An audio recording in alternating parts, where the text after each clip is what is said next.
Assalamualaikum warahmatullahi wabarakatuh dan selamat sejahtera. Kembali kita sekali lagi pada minggu ini untuk mempelajari subjek reka bentuk dan teknologi untuk tahun 4. Baik, kita masih lagi berada dalam unit 1 iaitu keselamatan bengkel. Standard kandungan 1.1 keselamatan bengkel. Standard pembelajaran 1.1.3 mengaplikasikan langkah-langkah sekiranya berlaku kemalangan di bengkel. 1.1.4 membincangkan amalan keselamatan di bengkel dari sudut kebersihan bengkel dan penyelenggaraan peralatan, serta 1.1.5 merumuskan kesan mengabaikan amalan keselamatan di dalam bengkel. Okey, jadi kita ada 3 standard pembelajaran yang kita akan cuba capai pada hari ini. Okey, cikgu telah pun sentuh pembelajaran kita sehingga topik apabila berlakunya kemalangan, okey, iaitu sehingga muka surat 9 buku teks kamu. Okey, cikgu juga telah sentuh cara-cara untuk merawat luka akibat kemalangan yang berlaku di bengkel. Baik, jadi hari ini kamu perhatikan dalam slide ini cikgu letakkan satu plan kecemasan. Okay. Plan kecemasan ini biasanya terdapat di dalam bengkel ataupun di setiap bengkel. Okay. Untuk sekolah kita juga terdapatnya plan kecemasan ini yang ditampalkan di hadapan papan kenyataan ataupun di hadapan kelas. Baik, kalau kamu perhatikan di dalam plan ini ditunjukkan atau ditandakan banyak anak panah berwarna hijau. Okay. Baik, itu menunjukkan arah laluan keluar dari bengkel jika berlakunya kecemasan. Okey, terutamanya kebakaran. Okey, baik. Ceritakan tindakan yang perlu kamu lakukan jika berlakunya kecemasan. Baik, jika berlakunya kecemasan, apa yang kamu perlu lakukan ialah kamu perlu bergerak keluar daripada bengkel dengan seberapa segera yang mungkin. Okey, menggunakan ataupun mengikut arah anak panah yang telah ditetapkan ke arah pintu keluar yang telah ditetapkan juga. Okey, baik. Setelah itu, kamu perlu bergerak ke tempat berkumpul yang telah ditetapkan oleh pihak sekolah. Okey, untuk sekolah kita tempat berkumpul yang telah ditetapkan ialah di luar kawasan sekolah ataupun di luar pagar sekolah. Okey, iaitu di tempat di mana kenderaan guru diletakkan.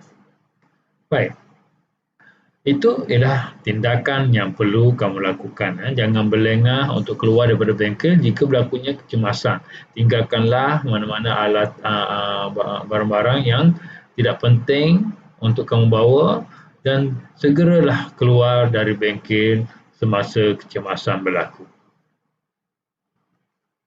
Baik, pada minggu lepas juga cikgu telah sentuh sebenarnya tentang peti pertolongan cemas. Okey. Namun pada hari ini cikgu masih cuba untuk sentuh kembali tentang peti pertolongan cemas, okey, yang merupakan satu kotak yang berfungsi untuk merawat luka ringan. Okey, di dalam kotak ini terdapatnya ubat-ubatan dan peralatan seperti cecair antiseptik, plaster, minyak angin, gunting, upamol atau penadol, lotion, kipas, katembak dan sebagainya. Kapas, katembak dan sebagainya. Baik.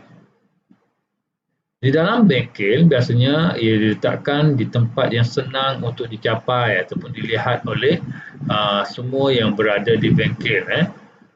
Biasanya tempat itu merupakan tempat di mana biasanya tempat itu biasanya di bahagian tepi kelas kamu, di tepi bengkel kamu ataupun di mana-mana tempatlah di dalam bengkel yang bersesuaian untuk kamu gunakan. Baik, mari kita lihat cara menggunakan alat pemadam api. Alat pemadam api biasanya ada di dalam setiap bengkel dan dia digunakan untuk memadamkan kebakaran yang kecil. Okey, baik, mari kita tengok bagaimana cara menggunakan alat pemadam api dengan cara yang betul. Okey. Baik, terdapat 4 langkah untuk menggunakan alat pemadam api, iaitu yang pertama, menanggalkan alat keselamatan daripada pemadam api tersebut ataupun menanggalkan pin picu keselamatan daripada alat pemadam api. Okey. Baik, langkah yang kedua ialah dengan mengacukan muncung alat pemadam api ke pangkal api. Baik, pangkal api maksudnya bahagian bawah api. Okey. Baik, jarak antara muncung dengan pangkal api ialah lebih kurang 1.5 meter. Okey, langkah yang ketiga ialah tekan tukil atas alat pemadam ataupun tekan tuas atas alat pemadam. Okey. Kacik tu dipanggil sebagai tukil ataupun dipanggil sebagai tuas. Baik. Langkah yang terakhir ialah dengan menyemburkan ke arah api dengan cara menyapu. Okey. Ataupun layangkan muncung ke kiri dan juga ke kanan api. Okey. Baik, itu merupakan 4 cara ataupun 4 langkah menggunakan alat pemadam api dengan betul. Okey, kita lihat seterusnya tentang amalan keselamatan di bengkel. Bengkel yang selamat dapat dilihat dari segi susun atur perabot serta penyimpanan dan penyelenggaraan alatan. Okey. Baik, dalam gambar yang pertama, cikgu tunjukkan kepada kamu bagaimana rupa bengkel ataupun bengkel RBT ataupun bilik RBT. Okey. Cikgu percaya ramai dalam kalangan kamu murid tahun 4 yang belum pernah masuk lagi atau belum pernah belajar di dalam bengkel. Okey. Baik, insya-Allah selepas pandemik nanti kamu berpeluang untuk masuk dan belajar di sini. Okey. Baik. Untuk amalan keselamatan di bengkel, kita nak tengok daripada segi susun atur dan juga kebersihan. Okay. Ini merupakan contoh bengkel yang tersusun. Okay. Bagaimana kita tahu bengkel ini tersusun? Kamu boleh tengok daripada susun atur meja. Okay. Ada 8 buah meja di mana meja tersebut disusun secara kemas. Okay. Manakala terdapat kerusi di bahagian atas meja. Okay. Kerusi ini diletakkan di atas meja setelah selesainya sesi pembelajaran. Okay. Susunan kerusi juga kelihatan kemas di situ. Okay. Kemudian ada disediakan dengan tong sampah di bahagian bawah meja. Tong sampah ini disediakan untuk memudahkan murid-murid membuang sampah-sampah yang ada semasa sesi pembelajaran ataupun semasa kamu melakukan aktiviti berkumpulan. Baik. Kamu juga dapat perhatikan di situ bahawa terdapatnya satu garis berwarna hijau dan kuning. Itu merupakan laluan masuk dan keluar bengkel ataupun laluan masuk dan keluar semasa berlakunya kecemasan. Baik, gambar yang kedua menunjukkan tentang penyimpanan dan juga penyelenggaraan alatan. Baik, simpanlah alatan di tempat yang sesuai dan selamat. Simpanlah alatan di tempat yang sesuai dan selamat setelah digunakan.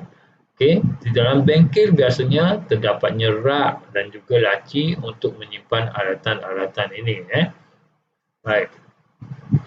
Manakala dari segi penyelenggaraan alatan yang rosak dan tidak boleh digunakan, perlu dilakukan penyelenggaraan agar ia dapat digunakan dan berfungsi dengan baik.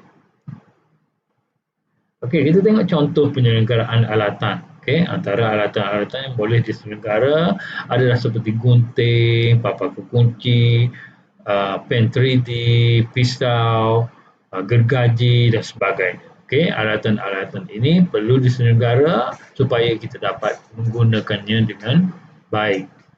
Kita tengok gunting.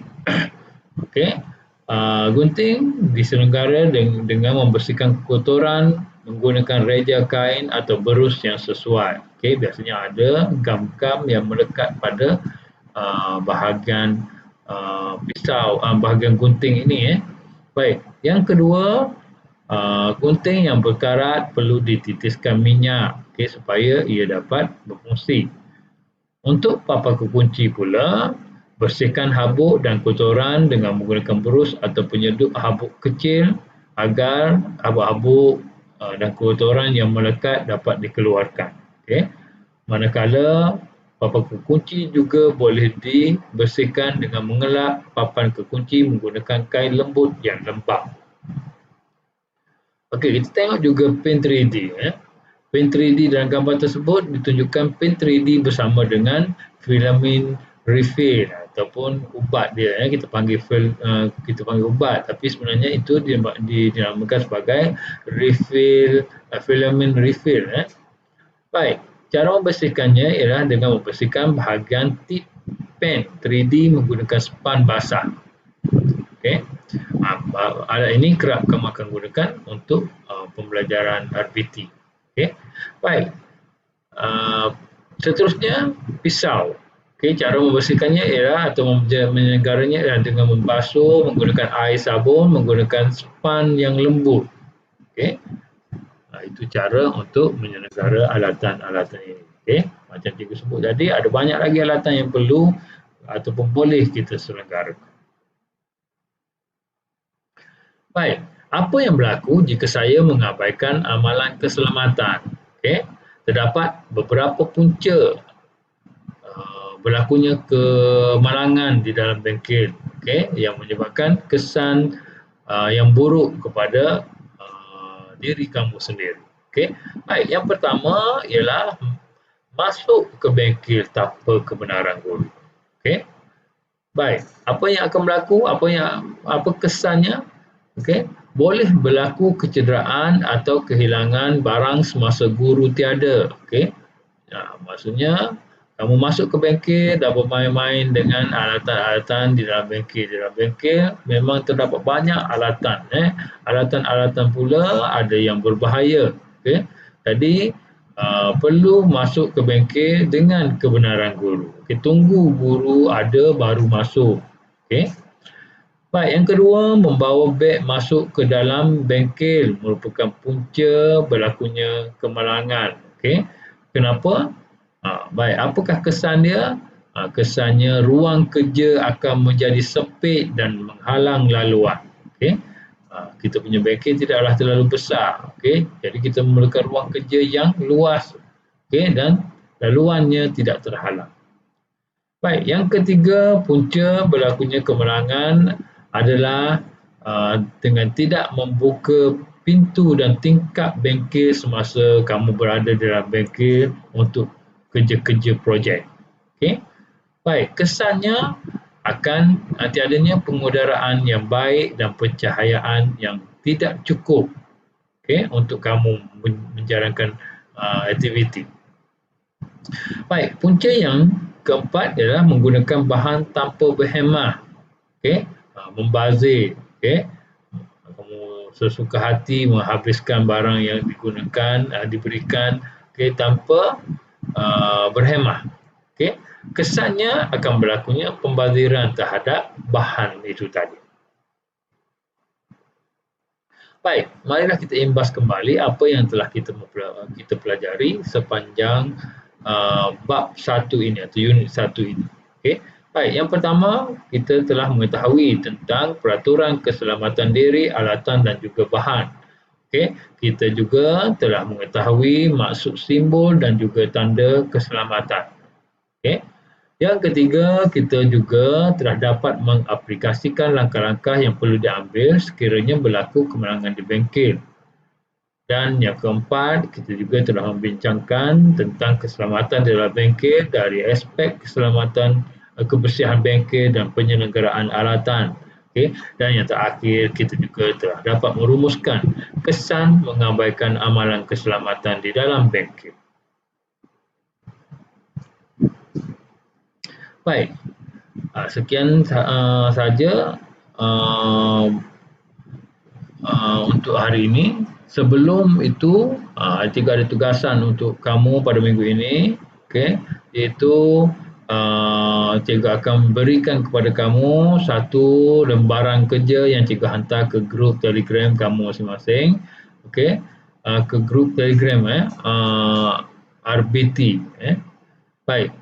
Apa yang kamu perlu lakukan ialah cetak lembaran kerja tersebut, kemudian lengkapkan tempat kosong, seterusnya tampalkan ke dalam buku nota masing-masing dan hantar tugasan tersebut ke grup Telegram sebagai bukti untuk perekodan cikgu. Baik, sampai di sini saja untuk hari ini. Assalamualaikum warahmatullahi wabarakatuh.